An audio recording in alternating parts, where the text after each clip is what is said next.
Assalamu alaikum, Hassan Bazine pour IFSI TV. Salam alaikum rahmatullah. Donc je me présente, Mohamed Alaoui, porte-parole de l'association Pour une Syrie libre.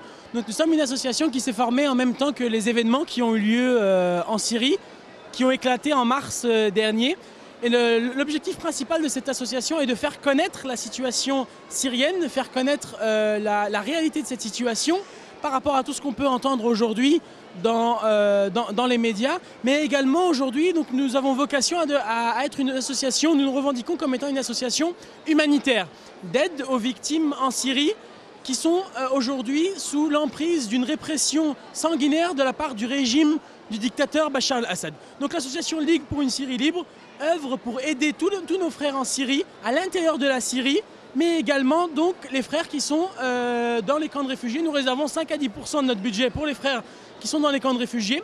Et nous insistons sur le fait que, alhamdoulilah, tous les membres de l'association prennent à leur charge tous les frais de financement de l'association, tous les frais de transport, et que chaque centime qui sera versé à l'association à travers le site internet www.pourunesyrielibre.com seront reversés, Inch'Allah, directement à nos frères en Syrie. Qui ont eu lieu récemment, que tout le monde connaît, par rapport au printemps arabe. Pour vous, quel est le positionnement des politiques par rapport à ce qui se passe en Syrie?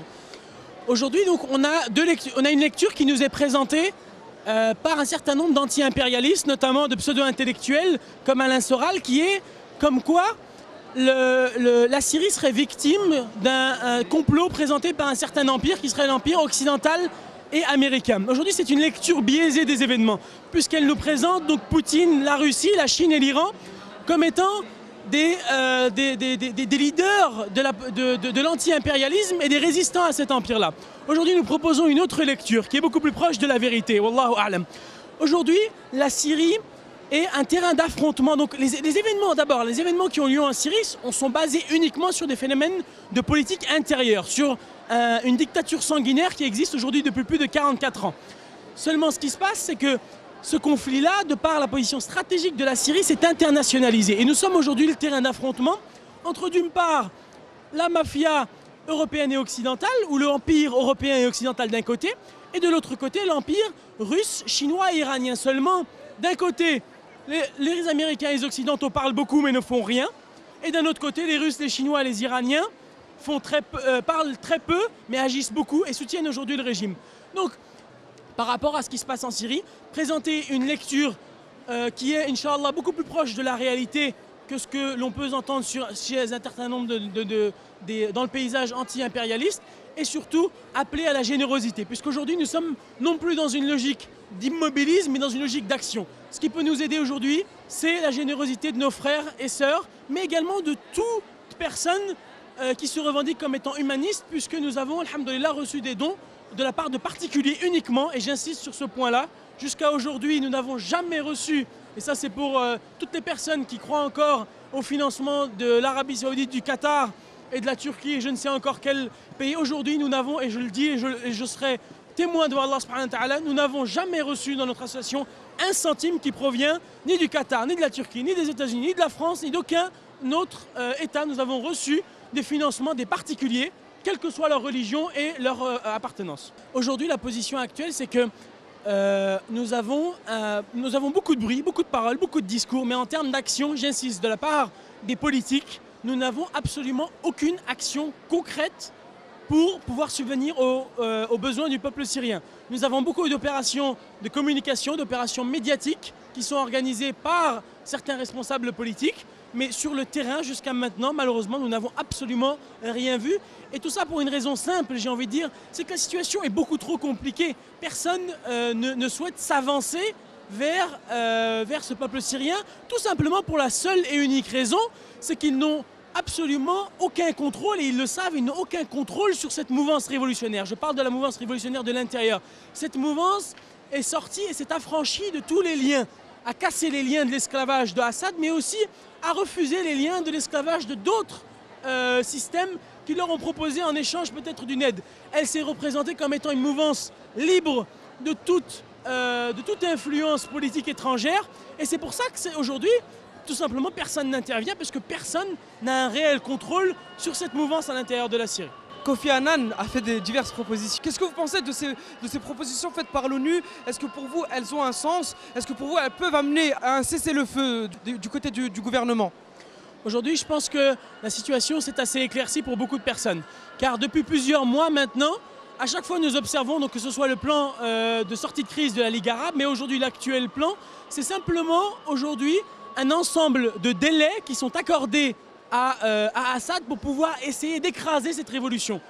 On le voit à chaque fois, donc on lui donne un ultimatum de 2 jours, de 3 jours, d'une semaine, puis on lui redit qu'il va encore y avoir un ultimatum, puis on le met en garde contre encore d'éventuelles sanctions, puis on lui redonne encore une période supplémentaire, et seulement concrètement on ne voit absolument rien.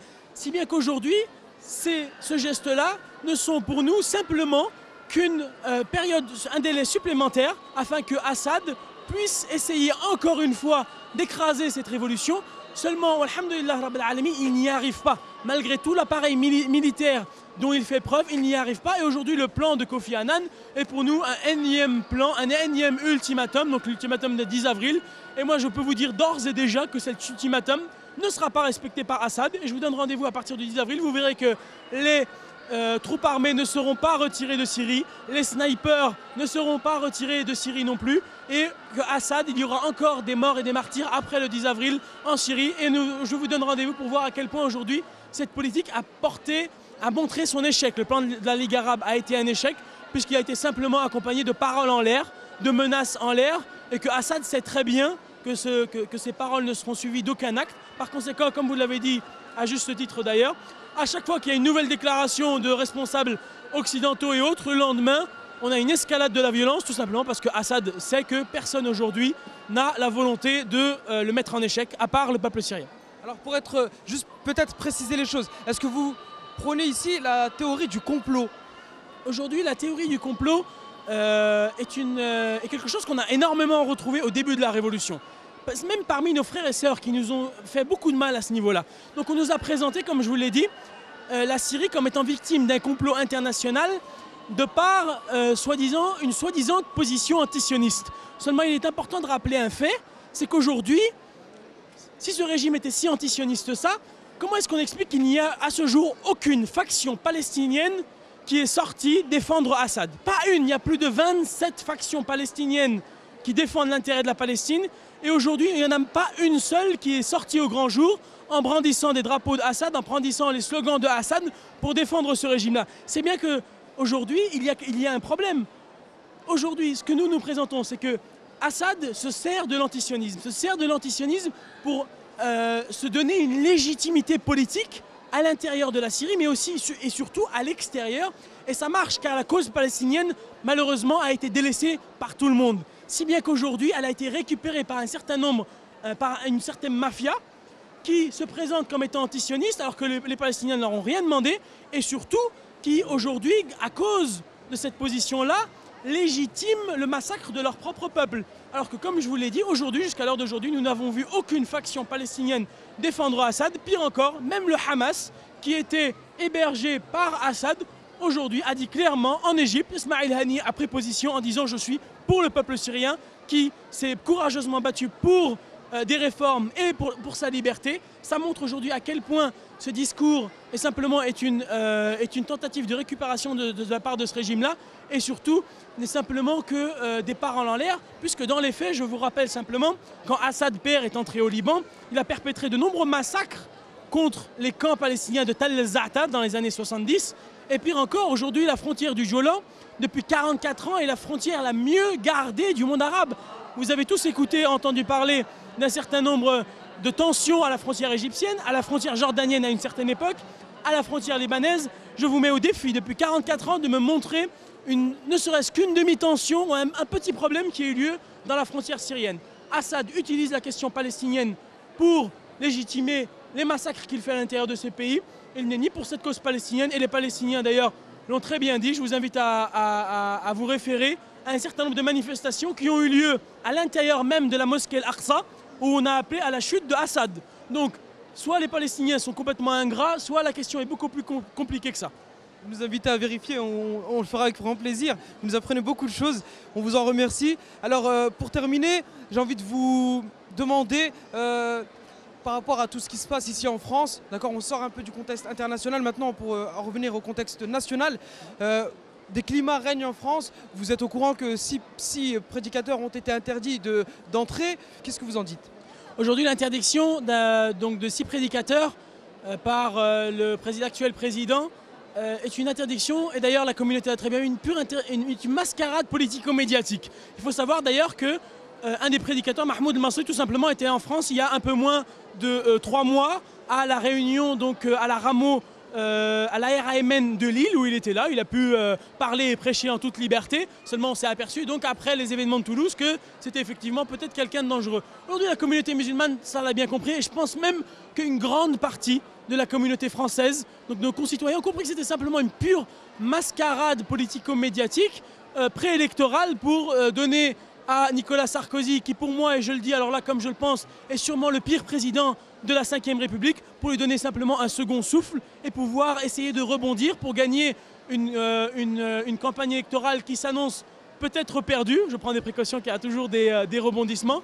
Aujourd'hui, par rapport à ça, simplement vous dire que plus la communauté musulmane est agressée, plus la communauté musulmane est stigmatisée, et puis elle devient forte. Je souhaiterais faire passer un message à toutes les personnes qui croient qu'à travers ce genre d'action, elles peuvent nous blesser ou nous faire du mal. Simplement dire que ce genre d'événements ne font que renforcer,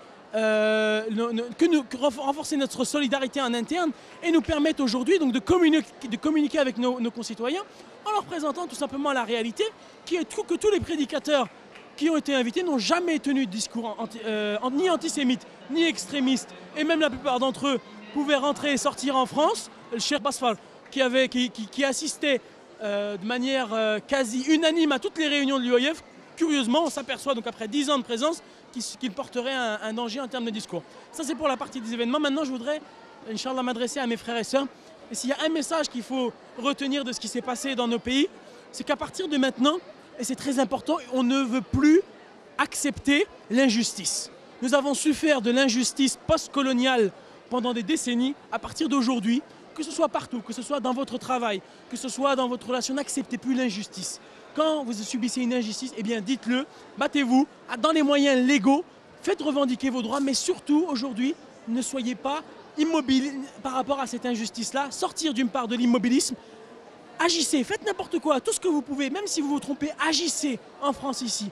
Faites des clubs de sport qui soient ouverts à tout le monde, dans le monde politique, dans le monde associatif, dans le monde économique, dans le sport. Apprenez un sport que vous ne connaissez pas, mais simplement agissez, sortez mes frères de l'immobilisme et surtout, retenez de ce qui se passe aujourd'hui dans les pays arabes, c'est n'acceptez plus cette injustice qui nous a pourris pendant des décennies. Sortez ces injustices. Inch'Allah, Allah subhanahu wa ta'ala, nous demandons à Allah subhanahu wa ta'ala qu'il fasse en sorte que cette communauté, que nous puissions vivre en paix avec l'ensemble de nos concitoyens, qu'il fasse de ce pays un pays où toutes les branches, où toutes les composantes de cette population puissent vivre en paix et en harmonie les unes avec les autres, et de faire très attention aux personnes qui essayent de monter les communautés les unes envers les autres. Tout cela n'a absolument aucun intérêt ni pour l'un ni pour l'autre et conduira simplement à l'affaiblissement et à la montée des tensions qui au final n'apporteront rien de bien ni pour notre communauté et ni pour l'ensemble de la population française. Écoutez Mohamed, ça a été un échange très fructueux. Au nom de l'équipe de DFC TV, je vous remercie du temps que vous nous avez accordé. Et puis j'espère pourquoi pas une autre rencontre. Et Inch'Allah, je pense que tout le monde a entendu votre message. C'était Hassan Bazine pour FSC TV. Wassalamu alaikum wa rahmatullahi wa barakatuh. يا إيراني كلبك ودع ساعة شوفوا تاعت صايد الزيك لا صاغد صاغد ويا إيراني كلبك